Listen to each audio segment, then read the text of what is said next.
The United States was born from bold declarations. Words like life, liberty, and the pursuit of happiness echoed. These were meant to inspire. They suggested a new kind of nation, a place where ordinary people could thrive. This was the promise, the advertised dream. Many people heard this call and believed in it. They hoped for a future different from the old European orders, a future where their voices might matter. But the foundation was laid on shaky ground, with deep cracks already present. The men who spoke these grand words were often wealthy. Many were landowners. A significant number of them owned other human beings. They called these people property. This was the first great contradiction. Freedom was proclaimed, yet a large part of the population was enslaved. Their labor built the wealth that supported the new nation. Their suffering was ignored in the noble speeches. This hypocrisy was woven into the fabric of America from its very inception.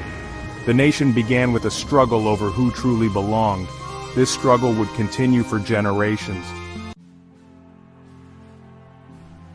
The Revolutionary War was fought for independence from Britain. This is the common story. It is taught as a heroic struggle for liberty, and for some it was. But it was also a war driven by the economic interests of the colonial elite. They wanted to control their own trade. They wanted to expand westward without British restriction. They wanted to avoid British taxes. These were powerful motivations for the wealthy merchants, planters, and lawyers who led the revolution. They needed popular support to win. Ordinary people did much of the fighting. Farmers, artisans, and laborers joined the militias and the Continental Army. They endured hardship and death. They believed they were fighting for their own freedom. They hoped for a better life after the war. Some were promised land or money. Many received little. After the war, economic distress was widespread. Farmers faced debt and foreclosure. This led to unrest like Shays' Rebellion in Massachusetts. The common soldiers often found their sacrifices unrewarded by the new government they helped create. The Declaration of Independence, penned largely by Thomas Jefferson, contained soaring language. All men are created equal. These words became a powerful tool for future struggles. Yet at the time, all men did not include enslaved Africans. It did not include Native Americans. After the Revolution, the Articles of Confederation proved weak. The national government had little power. The wealthy elite feared instability. They worried about popular uprisings like Shays' Rebellion. So, they called for a convention to revise the Articles. This convention, held in secret, produced the Constitution. It was designed to create a stronger national government, a government that could protect property and maintain order. It was a document of compromises, many of which favored the powerful.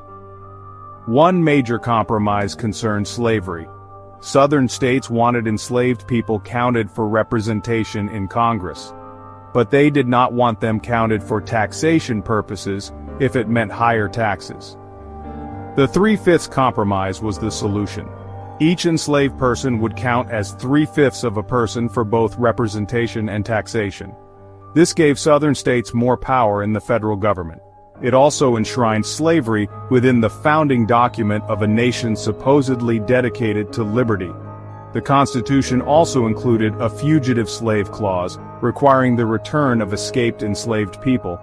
The framers of the Constitution were wary of direct democracy. The 1800s were a century of dramatic expansion for the United States. The idea of manifest destiny took hold.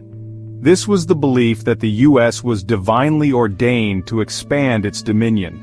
It was meant to spread democracy and civilization across the North American continent. This belief fueled westward migration. It justified the acquisition of vast territories. The Louisiana Purchase in 1803 doubled the size of the country. Later, war with Mexico added California and much of the Southwest. This expansion came at a tremendous human cost. Native American nations were the primary victims of this expansion. They were seen as obstacles to progress. Treaties were made with them, then routinely broken by the U.S. government.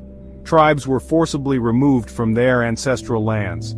The Trail of Tears, the forced relocation of the Cherokee Nation, is a brutal example. Thousands died from disease, starvation, and exposure. Violence was common. Massacres of native people occurred. Their way of life was systematically dismantled. The narrative was one of civilizing the wilderness, but the reality was conquest and dispossession. The expansion of the United States also meant the expansion of slavery. The issue of slavery eventually tore the nation apart. For decades, compromises had papered over the deep divisions, but the fundamental conflict remained. Was the United States a nation dedicated to freedom, or one that tolerated human bondage? Southern states, economically reliant on slavery, seceded from the Union. They formed the Confederacy to protect their peculiar institution. The Civil War began in 1861. It was the bloodiest conflict in American history. The war was not simply about states' rights, as some claimed. It was fundamentally about slavery. Abraham Lincoln, initially hesitant to make the war about emancipation, eventually issued the Emancipation Proclamation. This declared slaves in Confederate territory to be free. It was a strategic military move, but it also transformed the war into a fight for human liberation. Many enslaved people took their freedom into their own hands. They fled plantations and joined the Union Army. Their actions were crucial to the Union victory. The late 19th and early 20th centuries saw the United States transform. It grew from a largely agricultural nation into an industrial powerhouse. Factories sprang up in cities. Millions of immigrants arrived seeking work. This industrialization brought great wealth to some. Business tycoons like Rockefeller and Carnegie amassed enormous fortunes. But it also created harsh conditions for workers. Long hours, low pay, and dangerous workplaces were common. Labor movements arose to fight for better treatment, often facing violent suppression from employers and the government. This growing economic might fueled American ambitions abroad. The nation began to look outward, seeking new markets and resources. The Spanish-American War in 1898 marked a turning point. The U.S. acquired territories like Puerto Rico, Guam, and the Philippines. It intervened frequently in Latin American countries to protect American business interests. This was a new form of empire, often justified by claims of spreading democracy or civilization. But for the people in these colonized lands, it meant foreign domination and exploitation. The anti-imperialist voices at home were often drowned out. World War I further cemented America's role as a global power. The U.S. initially remained neutral, but economic ties to Britain and France, along with German submarine warfare, eventually drew it into the conflict in 1917. Despite the nation's rhetoric of freedom, deep-seated inequalities persisted. The mid-20th century witnessed powerful movements demanding change. The civil rights movement, led by figures like Martin Luther King Jr., challenged racial segregation and discrimination. African Americans used nonviolent protests, sit-ins, and marches. They faced brutal opposition, including violence from white supremacists and police.